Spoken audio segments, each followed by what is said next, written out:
कि झड़वाने के लिए जाते हैं कि ये उसके कीड़ा निकलेगा, दूभी से मतलब कि उसको झाड़ के लिए जाते हैं। आज भी मतलब कि जैसे हम लोग जागरूकता कर रहे हैं, आप भी कर रहे हैं, सरकार भी कर रही है कि ये सब चीज मतलब ये है, डॉक्टर से दिखाना चाहिए, अच्छे डेंटल के डॉक्टर से दिखाना चाहिए। तो उन जो इस तरह के झाड़ फूक में लगे हुए हैं उनसे खासकर क्या अपील करना चाहते हैं? उनसे मैं यही अपील करना चाहूंगा कि वो पुरानी परंपराओं को छोड़े, वो जो अंधविश्वास है जिसपे वो विश्वास करते आ रहे हैं अभी तक, उसको विश्वास करना बंद करें और जो आजकल विज्ञान के द्वारा चाहे मॉडर्निटी जो भी इस्तेमाल मॉडर्न युग में जो इस्तेमाल किया जा रहा है उसको अपनाएं और अपने आप को जागरूक बनाएं। टीवी हुआ, आपका आप लोग के मीडिया वालों के तरफ से, पेपर के तरफ से, ये सबसे जागरूकता जो फैलाया जा रहा है उसका पालन करे वो, तभी वो जाके अपने को अपने फैमिली वालों को बेहतर जिंदगी दे सकते हैं। अभी बहुत से महिलाओं को देखते हैं कि जो तो वो नशीला पदार्थ नहीं खाते हैं, वो भी खुदला से मतलब कि जो से ज्यादा परेशान होते हैं। प्रेगनेंसी के समय में भी ज्यादा प्रॉब्लम आ जाता है दांत का संबंधित, तो उसका किस तरह इलाज होता है? देखिए, प्रेगनेंसी महिलाओं जो हैं वो नशीले पदार्थों का सेवन बहुत कम करती हैं, ना के बराबर ही होता है और हमारे भारतीय सभ्यता में तो और ना होता है, लेकिन फिर भी उसमें देखा गया है क्या, जैसे आपने ये लिया खोदला होता है, तो खोदला देखिए वो बहुत सारे कारणों से हो सकता है। एक तो आप अपने खाना खाते हैं और मुंह की सफाई ठीक से नहीं करते हैं, फूड लॉजमेंट खाना अटकता है, बार बार अटक रहा है एक ही जगह पे, तो वहाँ बैक्टीरिया कीटाणु ग्रो करना चालू हो जाता है और उससे खोरिल्ला हो जाता है। तो उनसे मैं ये आग्रह करूंगा, पहले तो अपने मुंह का रख रखाव साफ सफाई सही से करें। दूसरी बात है, जो प्रेगनेंसी की आपने बात की, तो प्रेगनेंसी में ऐसे भी डेंटल प्रॉब्लम्स होते हैं, वो एक सिम्टम्स है उसका, लेकिन जहां तक प्रेगनेंसी की बात है, प्रेगनेंसी के जो पहले 3 महीने होते हैं और आखिरी के 3 महीने होते हैं उसमें वो डेंटल ट्रीटमेंट से बचें, क्योंकि इसका दुष्प्रभाव उनके बच्चों पर हो सकता है।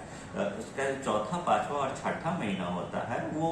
सेफ है उनके लिए, उसमें वो इलाज करवा सकती हैं, लेकिन कभी भी जब उनको प्रॉब्लम हो तो वो पहले एक बार डेंटिस्ट से मिले, उनसे राय मशवरा करें, वो डेंटिस्ट उनको सही राय मशवरा देंगे कि हाँ अभी आपको डेंटल प्रॉब्लम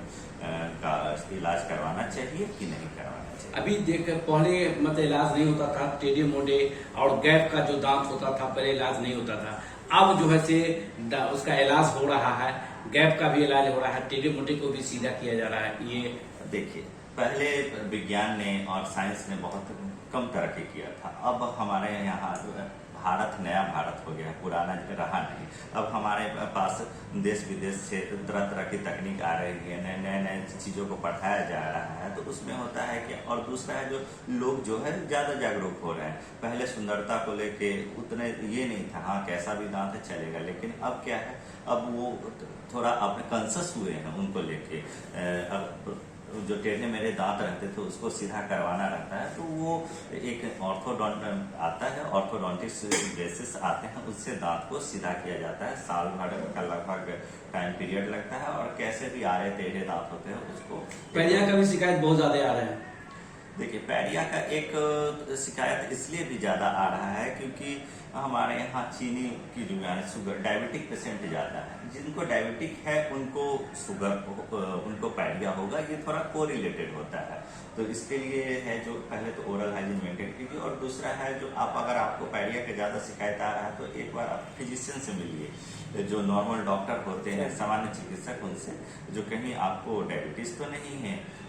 अगर वो है तो फिर आप यहाँ देख रहे हैं कि मशीनें हैं और उससे मशीनें के द्वारा मतलब कि जो से इलाज करते हैं। पहले ये नहीं था और डिजिटल इंडिया के तहत मतलब कि जैसे नए नए मतलब कि मशीन आ गए हैं दांत से संबंधित बीमारी का इलाज करने के लिए, तो पहले की अपेक्षा जो है अभी जो आसान है और मतलब कि